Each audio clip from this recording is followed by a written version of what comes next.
नमस्कार मंडळी, आपलं स्वयंपाकघर या यूट्यूब चॅनलवरती सर्वांचं स्वागत आहे. आज आपण झटपट बनणारी मसाला वांग्याची रेसिपी पाहणार आहे.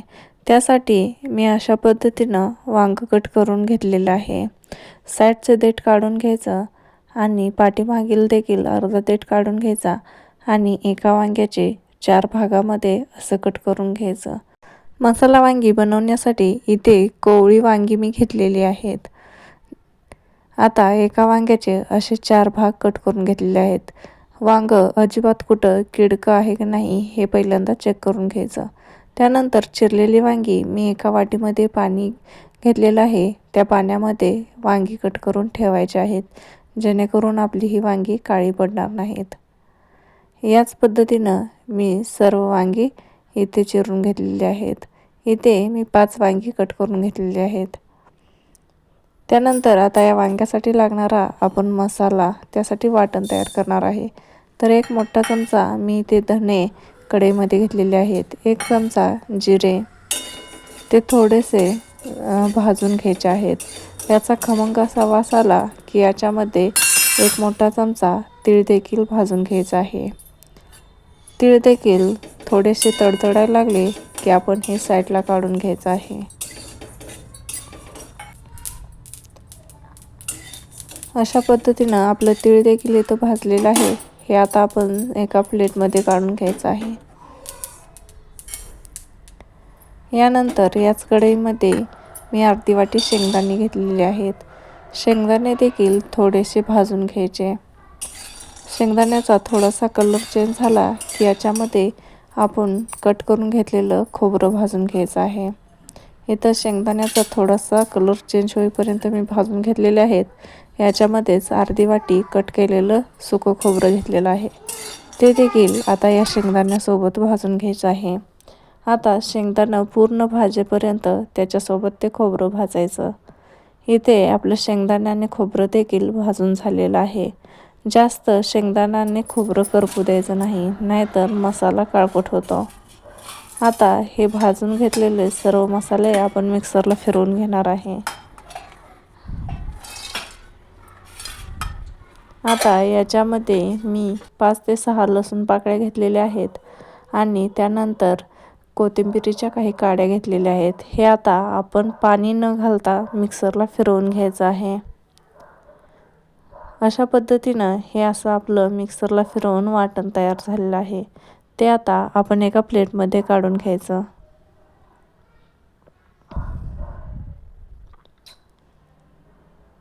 आता याच्यामध्ये मी इथं घरगुती कांदा लसूण मसाला 1 चमचा घेतलेला आहे आणि छोटा लहान चमचा काश्मीरी लाल तिखट घेतलेला आहे. त्यानंतर पाव चमचा हळद घेतलेली आहे.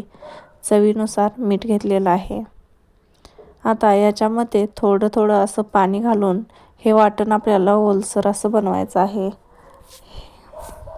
हा मसाला पूर्ण आपण ओला करून घ्यायचा आहे आणि त्यानंतर हे वाटण आपल्याला त्या वांग्यामध्ये भरून घ्यायचं आहे. अशा पद्धतीनं इथे मी वाटण तयार केलेलं आहे. आता हे आपण याच्यामध्ये मिश्रण भरून घ्यायचं आहे. वांग्यामध्ये सर्व व्यवस्थित असं हे आपण वाटण भरून घ्यायचं आहे. अशा पद्धतीनं मी इथं सर्व वांग्यामध्ये दाबून असा मसाला भरलेला आहे. जितका मसाला बसतोय तितका आपण या वांग्यामध्ये भरून घ्यायचा आहे.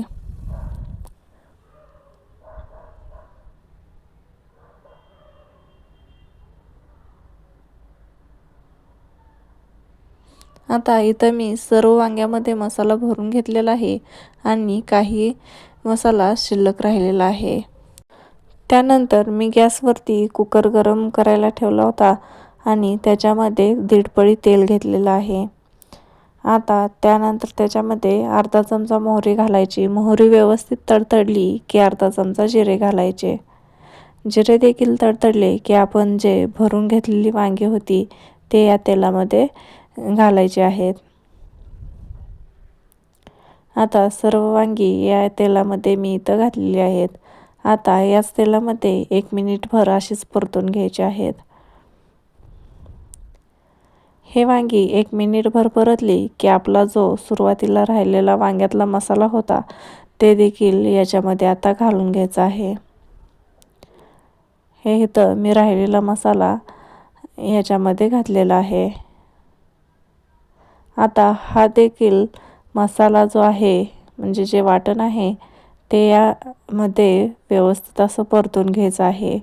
तेल सुटेपर्यंत हे देखील वांगे आणि मसाला एक साधारण 2 ते 3 मिनिटे परतून घ्यायचं आहे. बारीक गॅसवरती ही वांगे आणि मसाला मी व्यवस्थित परतून घेतलेला आहे. यानंतर आपण याच्यामध्ये पाणी ॲड करणार आहे. आता इथे मसाल्याला तेल सुटायला लागलेलं आहे आणि आपला मसाला व्यवस्थित भाजलेला आहे. त्यामुळे याच्यामध्ये आता पाणी ॲड करायचं आहे. मी मसाल्याची प्लेट धुवून थोडंसं पाणी घातलेलं आहे. त्यानंतर अर्धा ग्लास पाणी घातलेलं आहे. कुकरमध्ये भाजी बनवत असताना जास्त पाण्याचा वापर करायचा नाही.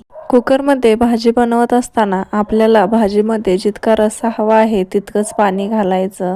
यानंतर मी कुकरचं झाकण बंद करून घेतलेलं आहे आणि 1 शिट्टी करून घ्यायची आहे.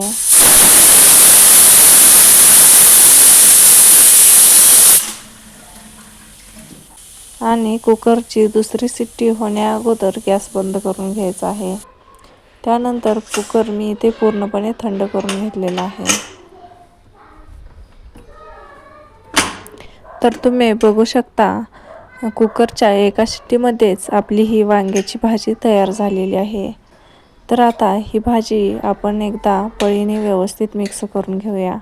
म्हणजे मसाला खाली कुकरला चिकटलेला असतो तो देखील याच्यामध्ये मिक्स करून घ्यायचा आहे. भाजी आपली अगदी दाटसर अशी तयार झालेली आहे. आता याच्यामध्ये मी बारीक कट करून घेतलेली कोथिंबीर घातलेली आहे. ते देखील याच्यामध्ये व्यवस्थित मिक्स करून घ्यायचे. तर अशा प्रकारे आपली झटपट अशी वांगी मसाला तयार झालेला आहे. तर मी ते एका प्लेटमध्ये काढून घेतलेलं आहे. जर तुम्ही घाईच्या वेळी वांग्याची भाजी बनवत असाल तर नक्की अशा पद्धतीने ट्राय करा. रेसिपी जरी आवडली असेल तर व्हिडिओला लाईक आणि चॅनलला सबस्क्राईब करा, जेणेकरून येणारे नवनवीन व्हिडिओज सर्वात अगोदर तुमच्यापर्यंत पोहोचतील.